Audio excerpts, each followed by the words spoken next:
For today's video mga commander, nandito tayo ngayon sa tabing dagat kung saan mga commander may naghulog ng pukot mga commander, o may lutang dito mga commander, yung tumpok ng isda na nagpakita dito sa aming dagat. Aming dagat talaga mga commander. Ito lahat po ng mga taga dito sa area namin mga commander nagkagulo dahil nga may lumabas na lutang kung tawagin sa amin mga commander. Sa iba naman kawan o yung grupo ng isda kung tawagin sa amin ay tamban mga commander. Ito mga commander yung simula nung paghuli ng isda mga commander. Ito yung kung tawagin sa amin yung bangka na may dimotor, kung tawagin po sa amin ay pukot. So, ayan mga commander, kung mapapansin nyo yan, parang hangin na yan po ay tumpok ng isda o kawan o lutang kung tawagin sa amin mga commander. Yung naibang na yun, no? Yung parang hangin o na maalon-alon, yung tinutukan ko ng camera, yung po ay lutang kung tawagin sa amin. So, ayan mga commander, yung pukot ay nakita yung lutang na yan at hinulugan mga commander. Ito mga commander, ay yung bata na yung tatalong kasi siya po yung may dala ng dulo ng lubid mga commander para maabot yung lutang mga commander. Eh mga commander, hagip na hagip mga kakommander ang isda niyan mga commander, kaya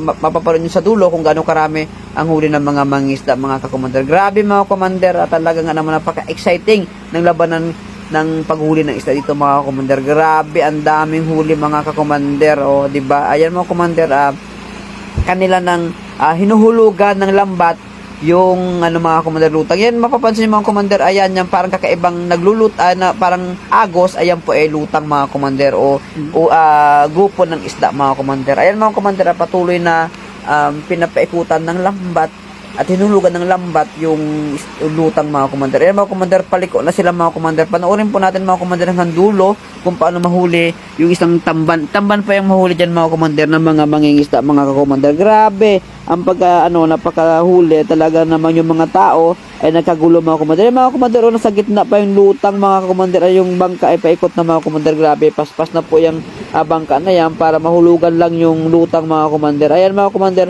naalala ko nung bata pa ako mga commander, ganyan din pa ako. Ako rin po tagahulog ng lambat dyan sa bangka na yun. Kaya lang ay parang medyo si commander ay gano'n na nakapag-aral ay tinambad na magpangisda mga commander. Ayan mga commander, yan sila binsar mga commander. Hinila na po yung hinihila na nila yung lubid kung saan inarya nung bangka yung lubid na yan para mahagip yung lutang mga commander. Eh, kung mapapansin nyo yung parang nagbabahid-bahid na agos na mga commander, yan ay lubid. Talagang papaspasan nila ng batak o ng hila para mabilis na makarating sa tabi yung lambat mga commander. Yung bangka mga yan sa stog, yung baga mga commander nga pala ay hindi pa nakatabi sa sa tabing baybayin sa dagat, yung sa tabing dagat, tabi ng dagat yung bangka na yon. Kaya yung mga dito kung tawagin sa amin yung datig ay talagang papaspasan nila ng birel mga commander. Marami nang tao pala mga commander na ka-issues dyan kasi nakita nga nila yung kawan o yung lutang ng isda mga commander na marami mga commander sa gitna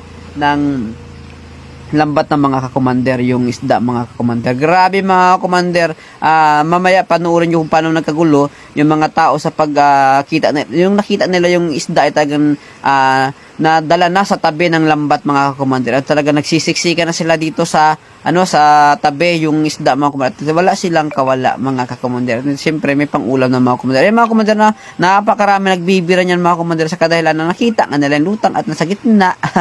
Kaya ganyan mga kakommander, patuloy pang dumarami ang tao niyan para tumulong sa huli ng isda mga kakommander. O nga mga kakommander, nga pala yung lubid na tinatali sa bayawang upang mabilis na ilahin mga kakommander. At yung mga kakommander na tatabi na nila yung talapira yung paling-palingan dito sa tabi mga commander. At mapapansin nyo mga commander ay parang walang nagpaparamdam na isda, pero diyan lang po yan sa gitna mga commander ay lang po nagnanahimik lang mga commander. Ayan mga commander, yung mga bata mga commander, yung mga tao na bumibira, wala pang tumititig ni isda dyan mga kakommander. Pero mamaya kung mapapansin nyo yung video ko ay talaga nga namang na yung isda. Ayan mga kakommander, isda nagbabanggaan na sa lambat mga kakommander yung isda. Ayan mga kakommander, kung mapapansin nyo parang ng kalamyas yung isdang nakabitin dyan sa lambat mga kakommander. Ayan mga kakommander, isdang tamban mga kakommander. Ayan yung nakikita nyo kayo na parang bahangin na grupo ng isda sa laot na nahuli na ng pukot mga kakommander. Ayan mga kakommander, grabe na dyan yung mga tao. Talaga naglabasan ng mga tao dyan mula sa kanilang bahay mga kakommander, dahil nga nakita nila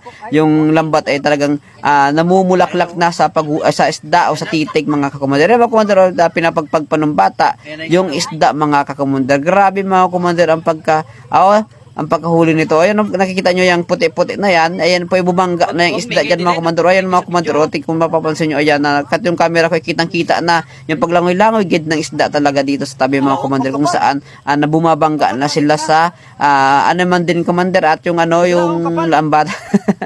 Ayan mga komandor, diba? Grabing mga kakomandor ang aming aming tao. Ang mga taga sa amin dito ay naglalabasan na nga kasi nga ay may isda na nga dito mga komandor. O ayan mga komandor, o di ba? Makikita nyo naman yung isda dyan sa video mga komandor. At yung mga talagang nagtatakbuhan pa para makiisyusyo, makabira, at syempre makikita na rin ang isda ng mga kakomandor. O di ba mga kakomandor, ayan o ha? O, di ba? Sa akin nakita niya si paring Dastoy. Ayun kung napapansin nyo, di ba? O, ala, marami na nga mga kakomandor. Yung ibang tao nakatingin lang doon sa may seawall, pero yung iba talaga nagbababaan na sa seawall. Yan, si Dylan, si Makmak, si Bambo, at si paring White, si White. At si Ame, ayan, yung mga nagbibira mga komandor. At kung mapapansin nyo naman, di ba, ang daming isda niyan, di ba, nasa lambat ng mga kakomandor na tumititig na, at yan, may nagkakantel pa. Ang tawag nga pala dun sa amin, sa mga nandyan sa gitna ng tubig niyan, nagkakantel, di ba? Ayan, tulong-tulong na yung mga mangingisda dito sa amin upang mahuli na yung isda na tamban. Ayan, di ba, grabe. Ayan na. Malapit nang tumabi yung lambat. Malalaman na natin kung talagang meron talaga ang isda ang mahuli. Ayan na ha?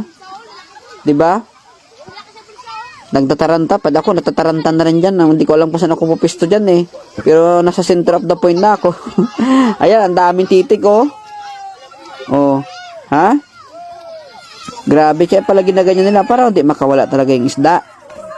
Mga komandor, grabe yan na mga komandor. Talagang naman, ang isda na nila talagang minsan lang ulit magpahuli dito sa aming lugar yan. Kaya sinasamantala na mga isda. Siyempre nga naman, kailangan nilang rin mabuhay at makakuha ng pambigas-bigas man laang. Alam mo naman yung mga isda, hindi naman ganun kalaki ng kinikita niyan. Lalo na dito sa tabi. Ayan mga komandor, yan na po yung isdang huli ng mga mangingisda. Ayan. Di ba? Ayan mga komandor, grabe. Saktong-sakto lang yung isda na yan para dun sa lambat nila. Ayun, may sukat naman yung na yan para mahuli nila yung isda. Ayun, grabe pinapagpag na nila. So mga kakomandor, kung nakaabot ka sa video ito, maraming salamat. At please like and share naman mga komandor. So ayun, hanggang dito na lang. Thanks sa lahat. At maraming salamat sa lahat na nagsusupport. At sana nagustuhan nyo ang video kong ito tungkol sa pangisdaan mga komandor. So, ayan mga komandor, nagpapagbago sila. So ulitin ko, maraming salamat sa lahat.